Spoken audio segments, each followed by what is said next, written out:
They say timing is everything. But no one ever tells you how bitter it feels when your happiest moment collides with someone else's worst. My name is Samina. I'm 30, a senior architect, and for the first time in years, I was finally being celebrated, for me. Not for being a daughter, a friend, or someone's emotional crutch, but for something I'd achieved. Something that was mine. The restaurant buzzed with soft laughter, clinking glasses, and warm candlelight. I'd chosen this place because my sister, Noor, loved the pasta here. Even though this night was about me, I wanted her comfortable. Always, everyone leaned in as I tapped my glass to speak. I had practiced this speech dozens of times. But right before the words could leave my lips, a sound shattered the moment. Noor's chair scraped violently back, her body crumpling to the floor. People screamed. Her fiancé shouted her name. I froze. Time slowed, then surged forward as waiters ran in and someone called 911. But all I could think was, why now? You see, Noor has always lived with pain.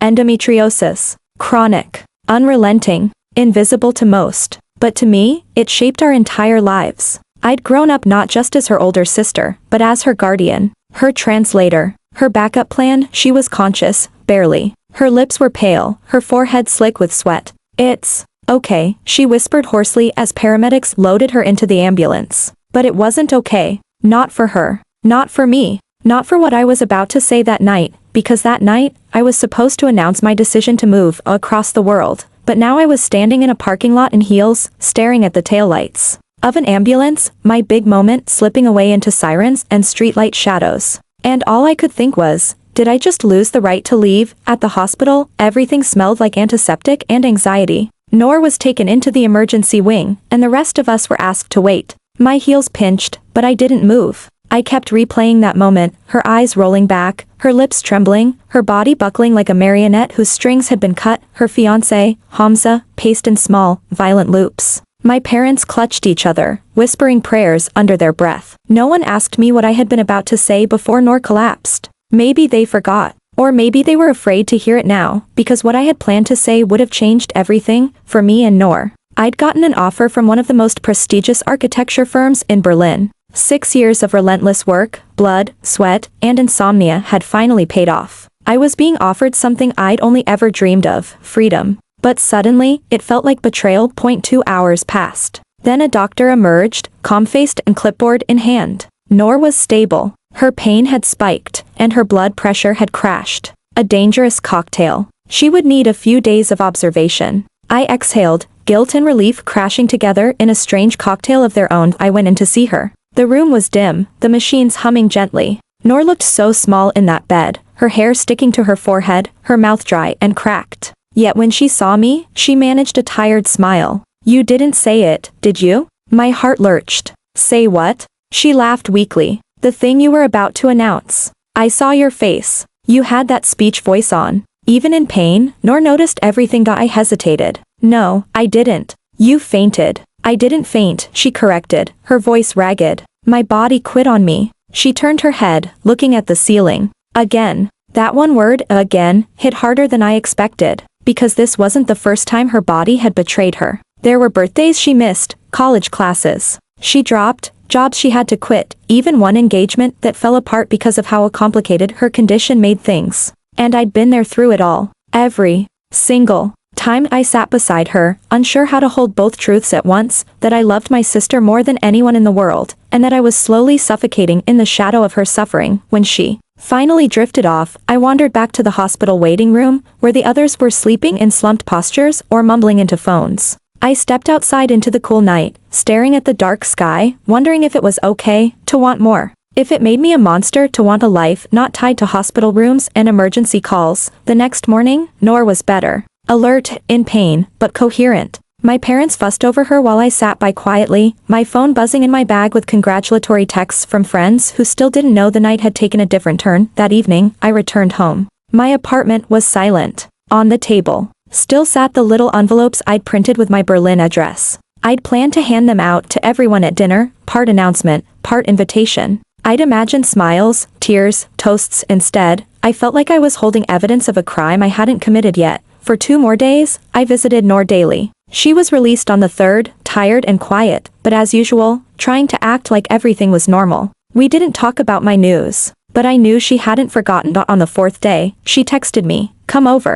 Let's talk." I drove to her place. My heart thudded with every mile. Her apartment was dim, curtains drawn, the scent of peppermint oil hanging in the air, her usual attempt to mask hospital-tinged memories. She was curled on the couch, heating pad on her stomach. "I know you're leaving," she said before I even sat down. I blinked. "What?" "I saw your boarding pass. In your purse. That day at dinner." She didn't sound angry. She sounded tired. "I wasn't hiding it," I said, too quickly. "I just didn't get the chance to tell you. Not after what happened."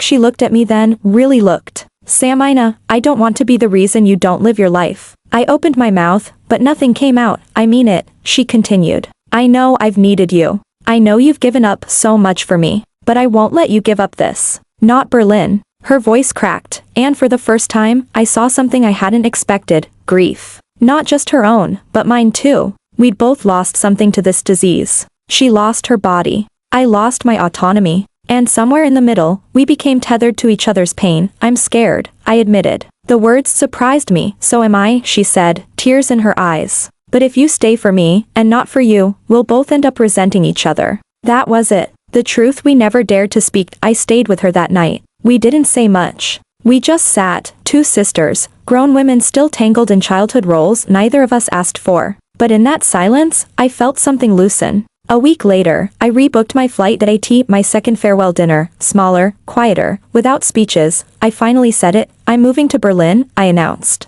"I start in 3 weeks." There was silence. Then applause. Then hugs. Nor raised her glass with effort and smiled. "To my sister. May she finally build a life that doesn't require emergency exits." Everyone laughed. I cried that night. She hugged me for a long time. "I'll be okay," she whispered. I nodded. "So will I." 3 weeks later, I stepped onto that plane with a heart that felt both broken and free. And as I looked out the window, the clouds below us soft and blinding, I realized something. Sometimes the bravest thing a woman can do is walk away, not from love, but from the weight of being the only one holding everything together. Berlin was colder than I expected, but it was a welcome kind of cold. The kind that clears your thoughts instead of clamping around your bones. I arrived in early spring, and the city was still shaking off winter's grip. The architecture was stunning, stoic, bold, unapologetically modern. I felt like I belonged here, and yet, I was also quietly terrified. The firm was everything I'd hoped for. Clean lines, glass walls, projects that demanded both vision and precision. My team was warm, diverse, challenging in the best way. I found myself waking up excited, a feeling I hadn't known in years. Still, every moment of joy felt shadowed by a whisper. "Is Noor okay today?" I texted her every morning. Sometimes she replied with a selfie and a peace sign. Sometimes with just a pain emoji. Sometimes not at all, and those silences, they ate away at me. 3 weeks into my new job, I had to present my first independent proposal to the senior board. It was the kind of moment I used to fantasize about. I wore a tailored blazer, pinned my hair back, stood in a conference room with floor-to-ceiling windows, and delivered. Clean, strong, confident. When the board clapped, I wanted to call Noor right then and there, but her last message had simply said, "Bad day." Lying still. No sound. I stared at it during lunch, sandwich untouched. That internal guilt switch flipped again. Was I allowed to be happy while she suffered? That evening, after hours of overthinking, I video called her. She answered from her bed, dark circles under her eyes, but managing a faint smile. "You nailed it, didn't you?" "How'd you know?" I asked, swallowing emotion. "Because you're you," she whispered. "I may be in pain, but I'm also proud. You can be both, Samina. You can carry me in your heart without dragging me behind you." That call stayed with me. Still, my guilt didn't vanish, it just reshaped itself. It came as dreams where I missed flights home, where Noor called for me and I didn't answer. I started keeping a journal to make sense of it. Page after page of messy scrawl. Am I selfish? Am I saving myself or abandoning her? What if I left too late, or too early?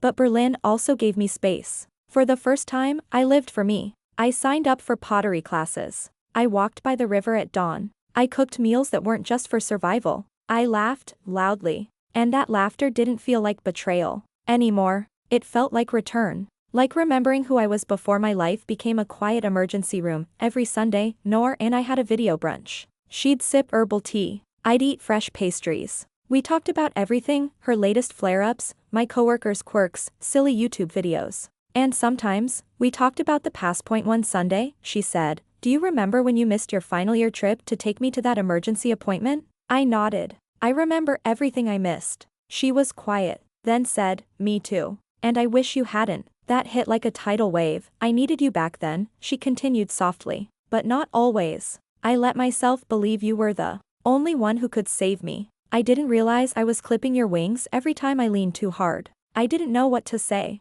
But I realized something then. Noor wasn't just the girl in pain anymore. She was changing too. Growing. Facing her limits. And maybe, just maybe, learning how to live without my constant shadow. Over the next few months, she started therapy. She joined a virtual support group for women with chronic illnesses. She began journaling too, sharing poems, even tiny, angry ones. Her pain didn't vanish. But her sense of self. It returned, slowly but fiercely, and meanwhile, I thrived. I led a project that won the firm a national award. I fell in love with a German-Iranian man named Armin, a structural engineer who loved jazz and made the best saffron rice I'd ever tasted. I told him about Noor on our second date, half expecting him to flinch. But he listened, really listened, and said, that's not a burden. That's love. 6 months in, I flew back home. Just for a week. I timed it to surprise Noor for her birthday. She opened the door in pajamas, hair messy, and screamed so loud we both started crying.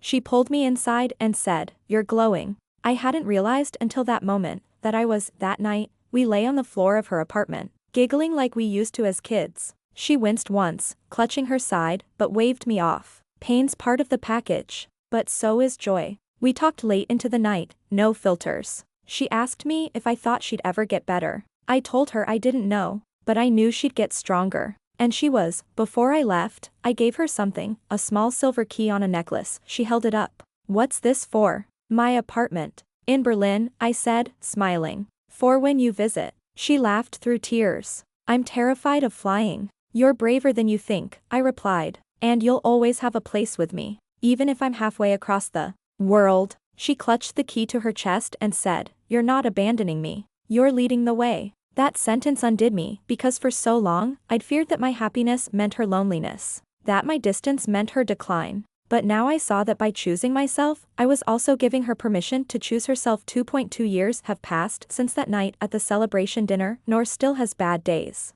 But she also started writing a blog about living with invisible illness. It's raw and beautiful, and people from all over the world write to her, thanking her for giving their pain a voice. As for me, I'm still in Berlin. Still designing. Still loving. And still growing. I visit home twice a year. Noor visited once, terrified, yes, but triumphant. We took 100 photos. We stood on rooftops. We danced on cobblestones. We are not the same women we were that night, and sometimes I wonder, what if she hadn't collapsed? Would I have made the announcement? Would I have left? But I know now, it doesn't matter. Because our story isn't about timing. It's about grace, about how sometimes, the strongest love isn't about staying. It's about letting go, so both of you can rise. Sometimes, I still replay that celebration dinner in my head. The laughter. The tap of my glass. The second before Noor collapsed. That exact second has become something sacred and haunting all at once. A line in the sand between the life I had and the one I chose. There are days I wonder what would have happened if I had made the announcement anyway.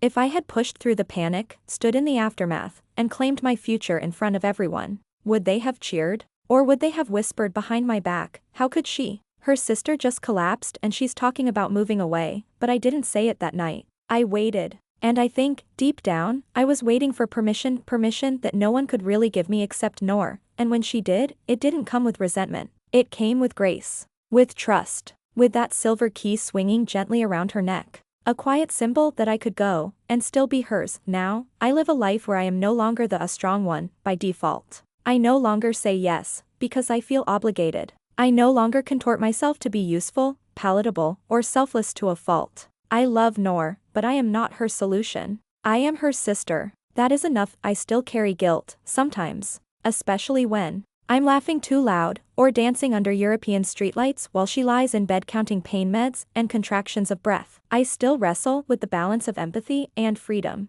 Of how much of myself to give, and how much to keep, but now I know the difference between sacrifice and self-erasure. I still remember the day Noor posted a photo of herself in a sunflower field outside Lahore, leaning on her cane, smiling. The caption read, "A chronic pain didn't disappear, but I stopped waiting for it to." Life isn't a bargain. It's a decision. That's when I cried. Not the sad kind. The kind that pours out of you when you realize someone you love is finally choosing life, even if it's messy, unpredictable, and imperfect.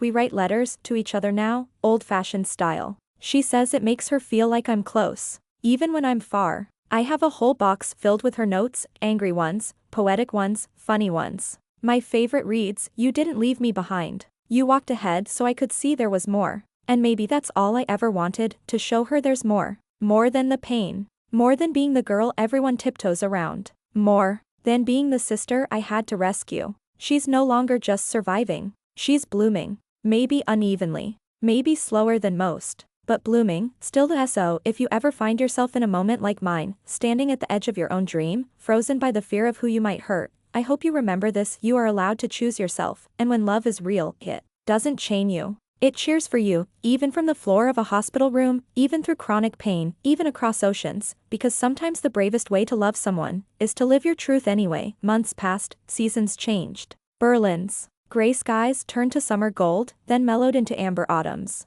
And somewhere in the middle of all that, I changed too. I stopped apologizing for being happy. I stopped shrinking my voice when talking about my success. I stopped measuring my worth by how useful I was to others. And I stopped defining my love for Noor by how much I could suffer beside her. One evening, while watching the rain trickle down my window, I thought about something I hadn't let myself consider before. What if Noor's pain was never meant to trap me, but to teach me how to love myself, too? It was a strange, selfish, beautiful thought, that even in our hardest chapters, there was meaning, not just suffering. Later that week, I got a package from Noor. Inside was a sketch she'd drawn of two birds, one flying, the other perched, but wings half spread. Her note read asterisk, "You were never flying away from me. You were just flying first." I wept. For all the years I held my breath, for the silence, for the sacrifice, and for the staggering, unstoppable love that had survived all of it. I booked my next trip home the same day, not out of guilt, but out of joy. I wanted to see her.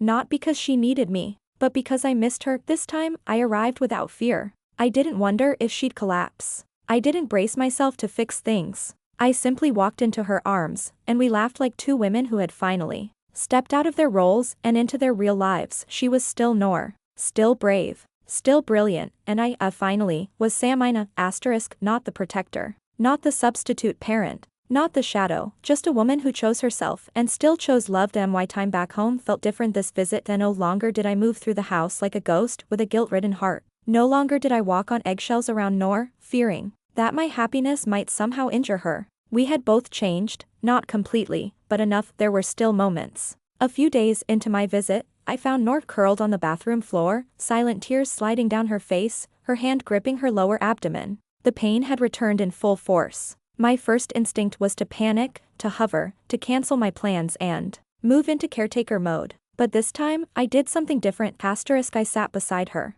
quietly. I didn't fuss. I didn't fix. I just held her hand, and said, "I'm here." After a long silence, she said, "I don't want you to pity me." "I don't," I replied. "I admire you. But I also grieve with you." She nodded slowly. "That's all I've ever needed." Asterisk, it was a powerful shift, from codependency to compassion, from rescue to respect, from obligation to presence. And in that moment, I realized how much lighter love feels when it comes without the weight of sacrifice. The next day, we went out for lunch. Nothing extravagant, a quiet cafe with sunlit windows and fresh fruit juice. Noor wore a soft green dress and a wide-brimmed hat. She laughed more than she winced. I watched her talk about her new blog followers, with bright eyes and shy excitement, and for the first time in years, I didn't see my sister as fragile. I saw her as fierce. After dessert, she looked at me thoughtfully and said, "You know, I think we both needed permission." "Permission for what?" I asked. "To live," she replied. I smiled. "Then let's keep giving it to each other." Returning to Berlin after that visit was easier. It didn't carry the same weight. Noor wasn't just surviving anymore, she was building something of her own. And I was ready to grow even more. Work offered me a chance to lead a team on an international project in Seoul. A year ago, I might have hesitated. I would have worried about being too far from home, too unavailable. But now, I felt clear. I called Noor to tell her. She squealed. "You're becoming a global architect now?"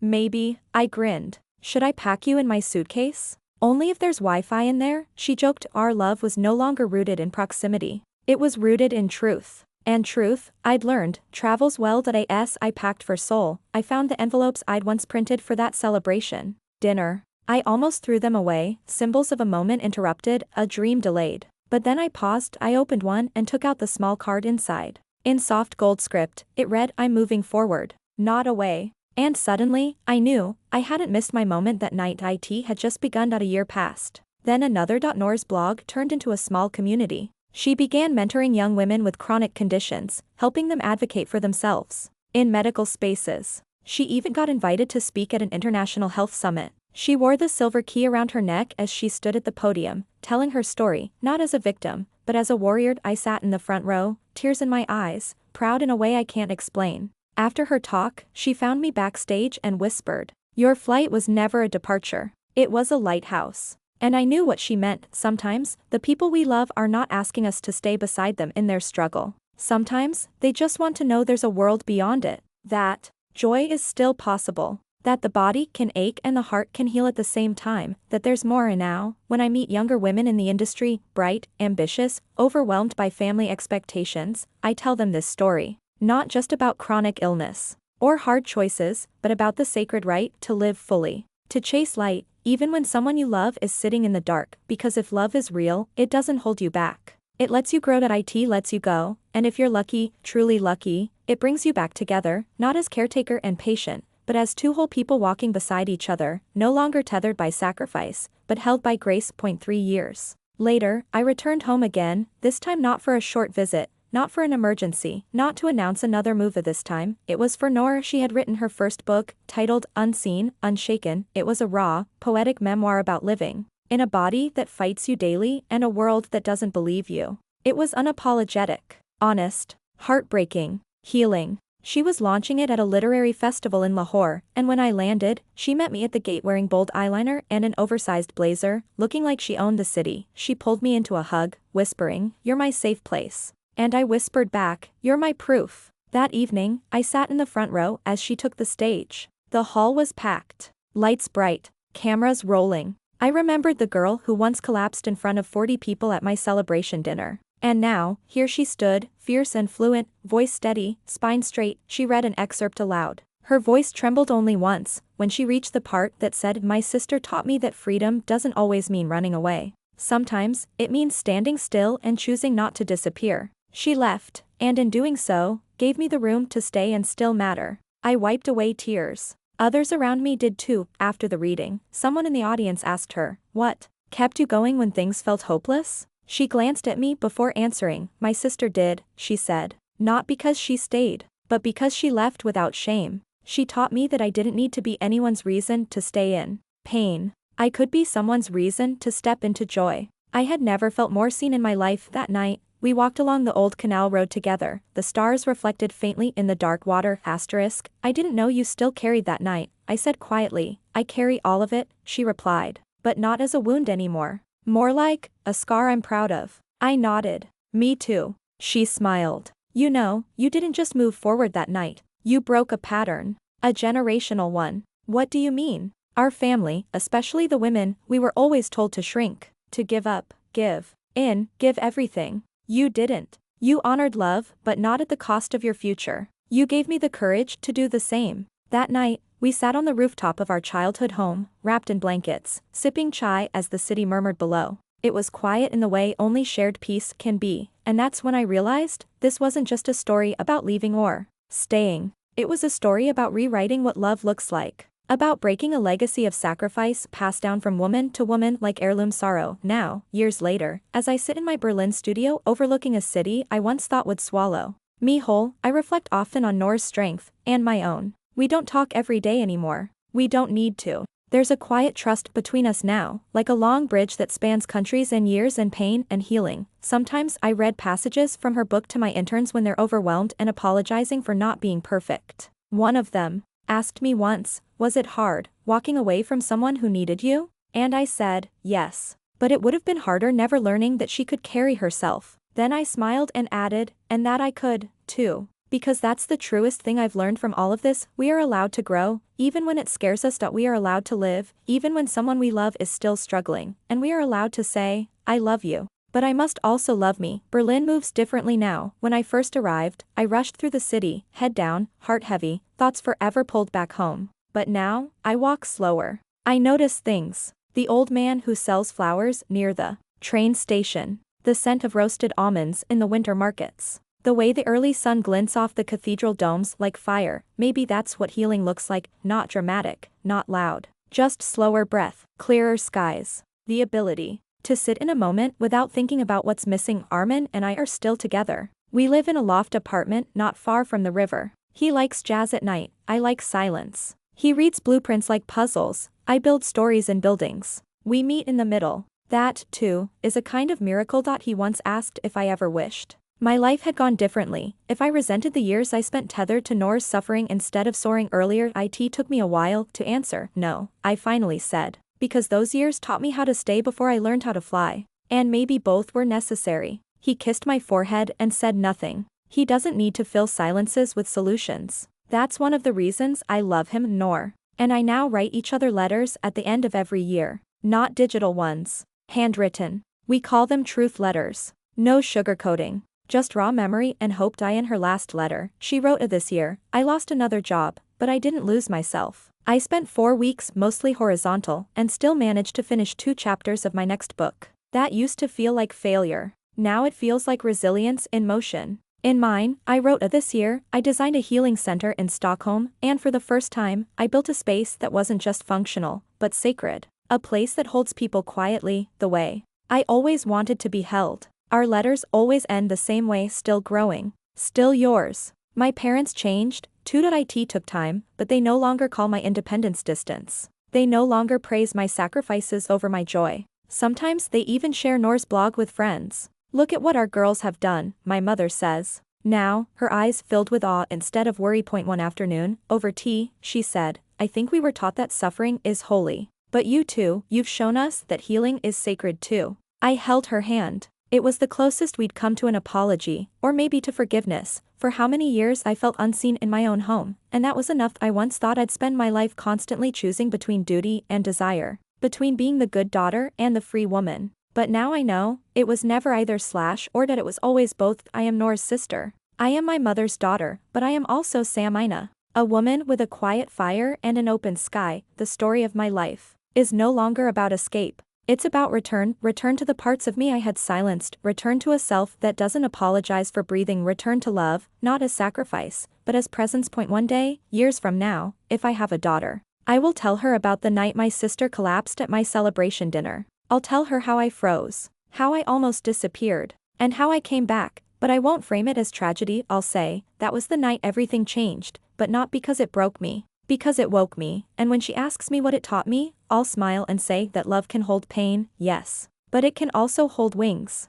Years have passed, I no longer count them by projects finished or airports crossed. Now, I measure time in gentler ways, plants that survived winter, wrinkles that softened around my mother's eyes. Nora's second book on a shelf in someone else's living room. Her second book did better than the first. It's used now in university courses, even in medical ethics classes, stories that force future doctors to see patients as people, not puzzles. She gets asked to speak more often now. Some events she accepts, some she doesn't. She's learned the power of a no. She tells me it's the most liberating word she's ever used. My own work has evolved, too. I'm no longer chasing the next big city or climbing ladders that lead to exhaustion. These days, I'm more interested in designing places that make people feel safe. Spaces that whisper instead of shout. I've stopped trying to prove I belong. I already know I do. That's a kind of arrival I never imagined when I boarded that plane years ago. On my last birthday, Nor sent me a small wooden box. Inside was a folded piece of paper with a quote scribbled in her handwriting. She didn't carry her sister. She lit the road and walked ahead, trusting the light would be enough. Below it, she wrote,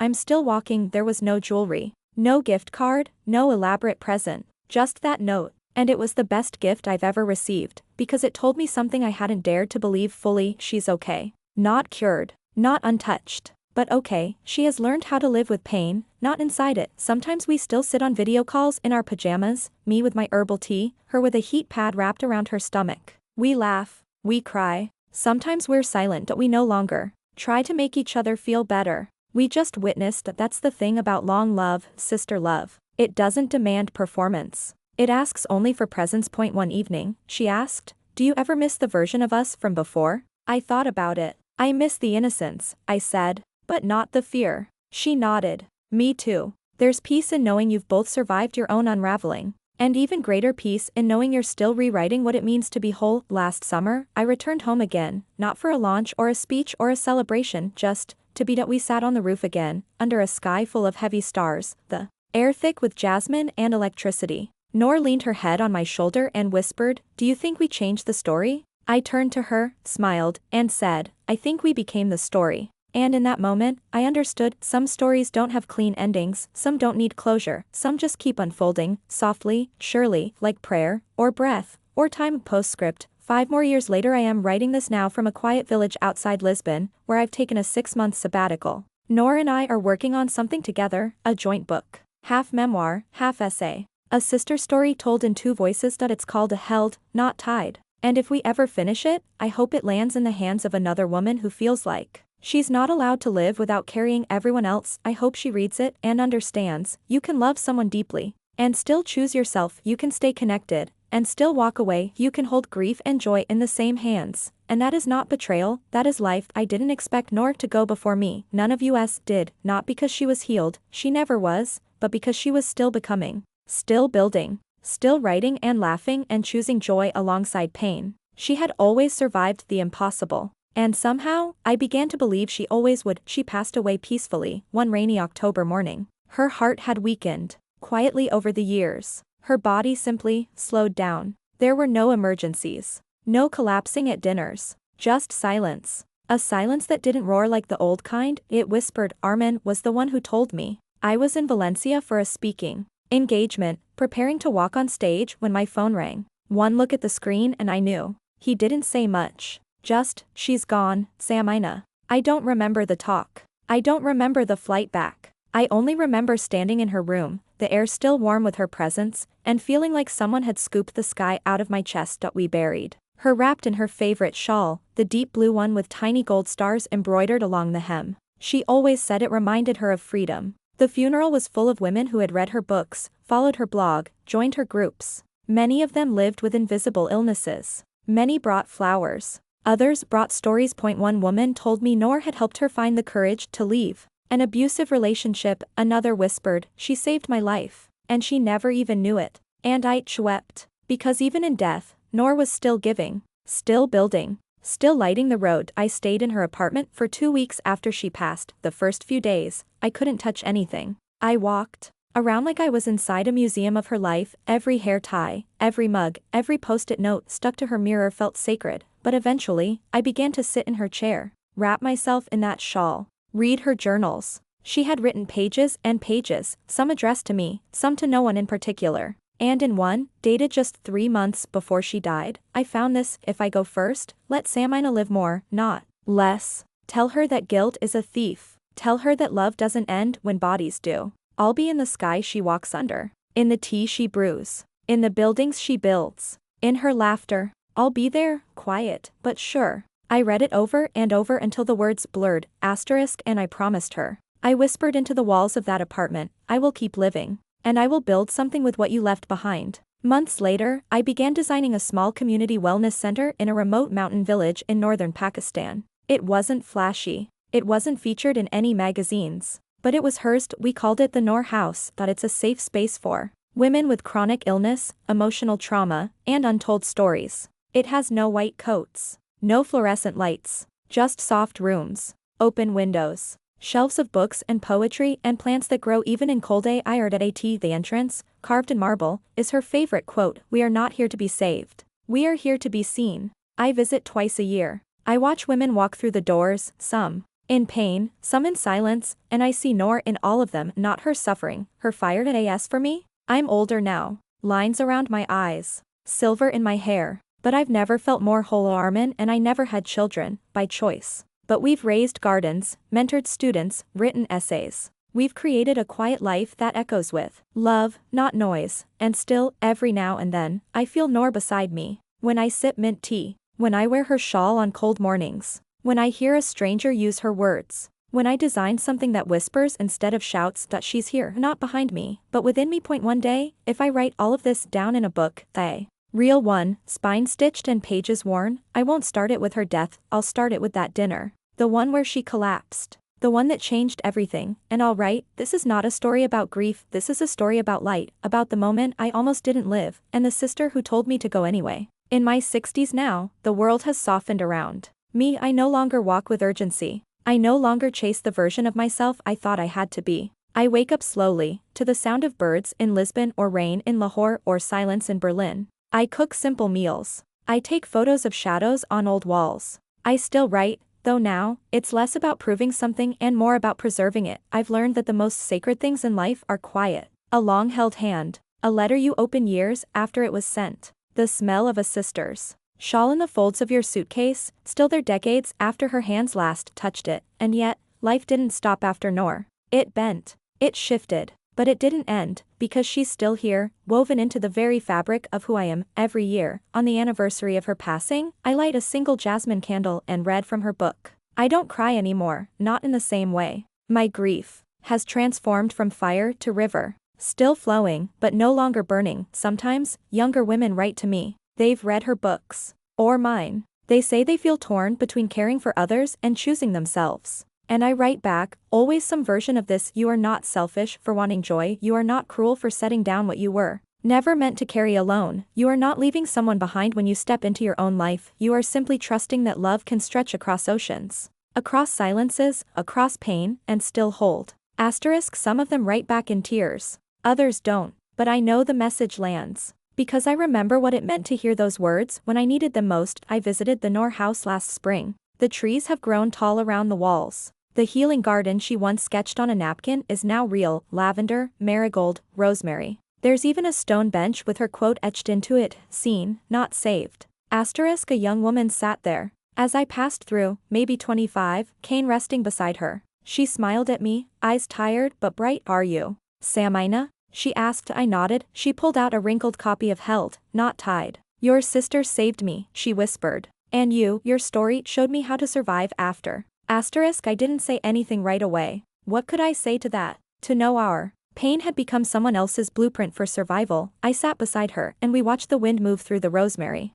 I was walking through a city that didn't exist. The sky was lavender, the air warm. I turned a corner and found Noor sitting at a tiny cafe table, 2 steaming cups of chai waiting. She looked exactly as I remember her at 25, a fierce, tired, radiant. No cane, no pain, just her. Hold. I sat across from her. She smiled and said, took you long enough. And I replied, I had a lot to live first. We laughed. Then the dream ended. But I woke with peace in my chest and warmth in my palms, as if the tea had been real. Maybe it was to I know my time is close now, that there's no fear in it. Only softness. Sometimes I think, what if this is what healing really means? Not escaping the pain, but meeting the end with no regrets. I have lived every part of this life. I have broken and healed. I have grieved and laughed. I have loved so fully it split me open and stitched me whole again. And I have made peace with every version of myself who didn't know yet how free she would one day be. If you find this story, whoever you are, wherever you're reading it, please know, you don't need to be perfect to be whole, you don't need to be fearless to be brave, you don't need to be chosen by others to choose yourself. There is no right timeline and no wrong starting place to no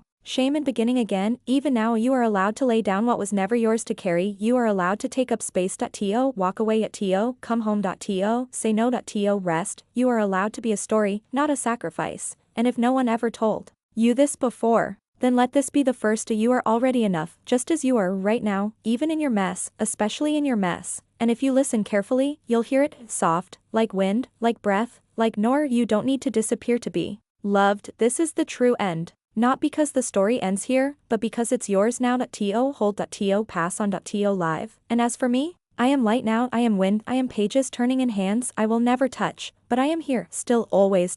Samina 3 years later, told from the perspective of Hannah, one of Samina's last students at the retreat. I never thought I'd be the one to tell this part of her story, but maybe that's what Samina meant all along, that when one voice quiets, another doesn't echo it. It continues it. I first met her at 26, dragging a suitcase I didn't even know how to pack, carrying wounds I couldn't name, arriving at the Lisbon retreat simply because I'd read Held, Not Tied 3 years earlier, and something in it cracked me open. Samina greeted me barefoot. wearing a soft gray sweater and holding a teacup like it was part of her body. She looked at me for 2 seconds longer than comfortable, then smiled. "You'll rest here," she said, and I did, more than I ever thought possible that we didn't talk much that first week. But I watched her. The way she listened when others spoke, as if their words were ancient scrolls. The way she touched each object, spoon, flower, page, with reverence. As if everything deserved patience. One morning, I found her in the garden just before sunrise, watering the lavender in her slippers. I asked if I could help. She handed me the watering can without a word. That's how she taught us, without lectures, only